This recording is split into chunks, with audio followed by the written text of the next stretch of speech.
அன்பர்களே, நண்பர்களே, உங்கள் வாழ்வின் இனிய காலை வணக்கம். இன்று 5/8/2024, அதாவது ஆடி மாதம் 20ஆம் தேதி, திங்கட்கிழமை, பிரதமை திதி. நட்சத்திரம் ஆயிலி நட்சத்திரம் 3:21 வரை சாயங்காலம். அதற்கு மேல் மக நட்சத்திரம். இன்றைக்கி ராகு காலம் காலைல 7:30 to 9, யமகண்டம் 10:30 to 12. அப்போது நல்ல நேரம் 9:15 10:15 வரை, சாயங்காலம் 4:45 5:45 வரை. அதே மாதிரி சந்திராஷ்டிரமம் சாயங்காலம் 3:21 வரை தனுசு ராசிக்காரங்களுக்கு, அதற்கு மேல் மகர ராசிக்காரங்களுக்கு. இன்று அணிய வேண்டிய உடையின் நிறம் வெண்மை, வெள்ளை கலர் சற்று போடுறது நல்லது. அடுத்தால தவிர்க்க வேண்டியது பச்சை கலர். அதே மாதிரி சாப்பிடக்கூடியது முள்ளங்கி அல்லது புதினா, இதை மாதிரி ஐட்டங்களை சாப்பிட்டு கொள்ளலாம். இப்போது நம்ம சந்திரன் எந்தெந்த வீட்டில் இருந்தால் என்ன பலன்கள்ங்கிறத பற்றி பார்த்தோம் இல்லையா? இன்றைக்கி 9ஆம் வீடு 10ஆம் வீட்டில் சந்திரன் இருந்தால் என்ன மாதிரியான பலன்களை கொடுக்கும் என்பதை பற்றி பார்க்கலாம். 9இல் சந்திரன் 9ஆம் வீட்டில் லக்னத்துக்கு 9ஆம் வீட்டில் சந்திரங்கக்கூடிய கிரகம் இருந்தால் அவங்களுக்கு நல்ல படிப்பு, புத்திசாலியாகவும் இருப்பார். படித்தவங்கெல்லாம் புத்திசாலின்னு சொல்ல முடியாது, படிப்பு இருக்கிறது, புத்திசாலித்தனமாகவும் நடந்து கொள்வார். கர்ம சிந்தனை உடையவர், சுறுசுறுப்பான சுவாபம், ஒரு இடத்துல கொஞ்ச நேரம் சும்மா இருக்க மாட்டார். அடிக்கடி பிரயாணமும் இருக்கும். அது தெய்வ பக்தி உடையவர். விவசாயம் பண்ணுறவங்களாக இருந்தால் அவங்களுக்கு விவசாயத்தில் நல்ல வெற்றி கிடைக்கும். நல்ல குழந்தைகள் உடையவர்.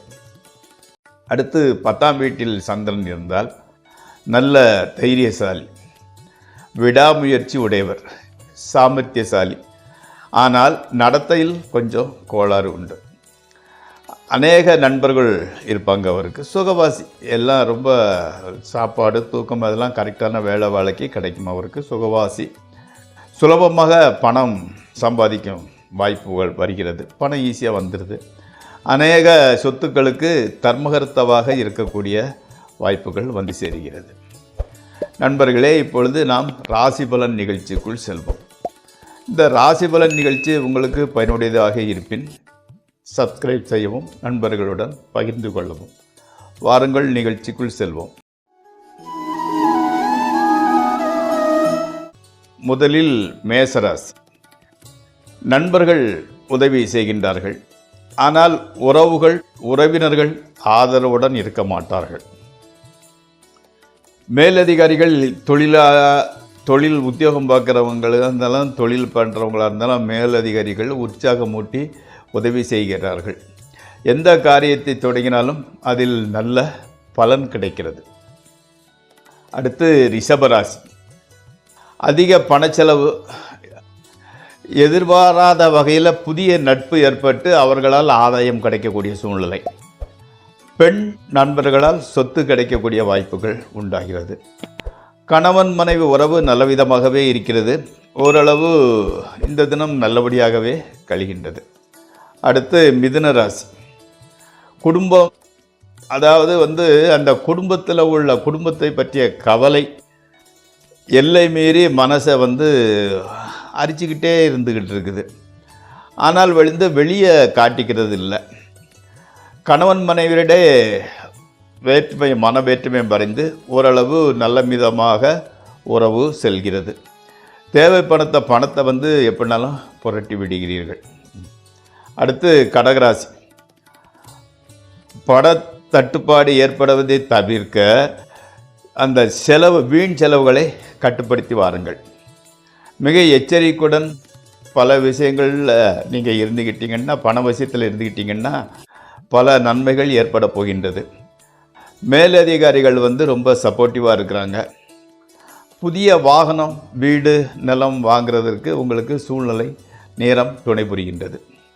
அடுத்து சிம்மராசி.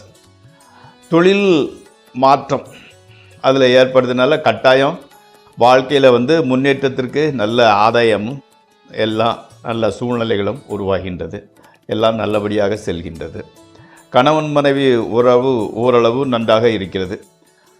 புது நண்பர்களை நம்பி மோசம் போகாதிருக்க வேண்டும். அதனால் புதிய வார நண்பர்கள்ட்ட கொஞ்சம் உஷாராக இருந்துக்கோங்க. பழைய நண்பர்கள் உதவிகரமாகவே இருக்கிறார்கள். அடுத்து கன்னியா ராசி. உறவினர்கள் பொருள் மிகுந்தவர்களாக இருக்கிறார்கள்.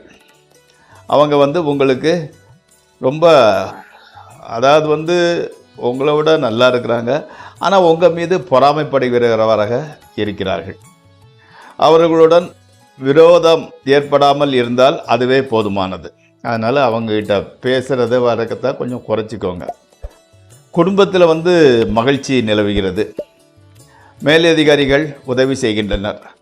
உடல் ஆரோக்கியம் கூட நன்றாக இருக்கிறது. அப்போ இன்றைக்கு சுற்றத்தினர்கிட்ட கொஞ்சம் ஜாக்கிரதையாக இருந்துக்கோங்க, அவ்வளோதான். அடுத்து துளாராசி. குடும்பத்தில் பணத்தட்டுப்பாடும் வீண் மனத்தாங்கலும் அதிகரிக்கிறது. செய்தொழிலில் ஓரளவு அதன் மூலமாக தான் மன அமைதி நிகழ்கின்றது. உற்சாகமும் மகிழ்ச்சியும் அதன் மூலம்தான் கிடைக்கின்றது உங்களுக்கு. ஆனால் ஆதாயம் சிறிதுதான் கிடைக்கிறது. அதனால் தொழிலில் பெரிய முன்னேற்றம் இல்லை, அதில் தான் உங்களுக்கு மன அமைதி கிடைக்கிறது. அதனால் அதையே தொடர்ந்து கொள். கணவன் மனைவி உறவு ஓரளவு பரவாயில்லை. அடுத்து விருச்சிக ராசி. குடும்பத்தில் ஒரு புதிய ஜீவன் உதயமாகலாம். பிரயாணங்கள் நல்ல பலனை தருகின்றன. புதிய வீடு, மனை, ஆடை ஆபரணங்கள் வாங்குவதற்கு உண்டான சூழ்நிலை வாங்கிக் கொள்ளலாம். கணவன் மனைவி உறவு சிறப்பாக இருக்கின்றது. மக்கள் உறவினர்கள் உங்களுக்கு சப்போர்ட்டிவாக இருந்துக்கிட்டு இருக்கிறாங்க. அரசாங்க அனுகூலம் உண்டாகப் போகிறது. அடுத்து தனுசு ராசி. சொத்து வாங்குதல், பொருள் சேமிப்பு, நகை வாங்குதல் முதலியவர்களெல்லாம் ஏற்பட்டு கொண்டே இருக்கின்றது. செய்தொழிலில் நல்ல ஆதாயமும் மேலதிகாரிகளின் ஆதரவும் கிட்டும். கணவன் மனைவி உறவு சிறப்பாக இருக்கின்றது. உறவினர்கள், நண்பர்கள், பிள்ளைகள் எல்லாருமே உதவியாகவே இருக்கின்றார்கள். அடுத்து மகர ராசி. பதவி உயர்வு, ஊதிய உயர்வுக்கு வாய்ப்பு இருக்கின்றது. மனம் ஓரளவு திருப்தியாகவே இருக்கின்றது. கணவன் மனைவி ரிலேஷன்ஷிப்பு கூட எந்த விதமான பிரச்சனையும் இல்லாமல் செல்கின்றது. ட்ரேடிங் செய்கிறவங்க மட்டும் கொஞ்சம் ஜாக்கிரதையாக இருப்பது நல்லது. மாணவர்களுக்கு கொஞ்சம் கல்வியில் இன்ட்ரெஸ்ட்டு கம்மியாக இருந்துக்கிட்டு இருக்குது. ஆமாம், சுற்றத்தினர் உறவில், சுமூக உறவில் இல்லை. அதை பற்றி உங்களுக்கு என்ன கவலை இருக்குது? நீங்கள் உங்கள் வேலையை பார்த்துக்கிட்டே போய்கிட்டு இருங்க. அடுத்து கும்பராசி. வெளியூர் பிரயாணங்கள் ஏற்படும். ஆனால் பெரிய நன்மைகள் எதுவும் இல்லை. வேண்டாத பிரயாணம்னே வச்சுக்கலாமே. எதிர்பாராத விபத்துக்கள் நடக்க வாய்ப்பு இருந்துக்கிட்டு இருக்குது. மிகவும் எச்சரிக்கையாக இருப்பது அவசியம். பல துன்பங்கள் உண்டானால் கூட தெய்வ வழிபாட்டின் மூலம் மன அமைதி, மகிழ்ச்சி கிடைக்கின்றது. அடுத்து மீனராசி. புதிய சிநேகிதம் ஆபத்தானது, அதை தவிர்ப்பது நல்லது. மக்களால் மனக்கவலை உண்டாகிறது. கணவன் மனைவி உறவு ஓரளவு வெளியே தெரிகிறது, அது அளவுக்கு நன்றாக போய்கொண்டிருக்கின்றது. மெடிடேஷன் பண்ணிட்டு வாங்க, மன அமைதி உண்டாகும். சுற்றத்தினர், நண்பர்களால் பெரிய அளவுக்கு உதவி ஒன்றும் கிடைக்கிறதில்ல. வியாபாரம் கூட சுமாராக தான் போய்கிட்டு இருக்குது. ஸோ நண்பர்களே, இத்துடன் இந்த நிகழ்ச்சி நிறைவேறுகிறது. நாளை மீண்டும் சந்திப்போம். உங்கள் பாலு.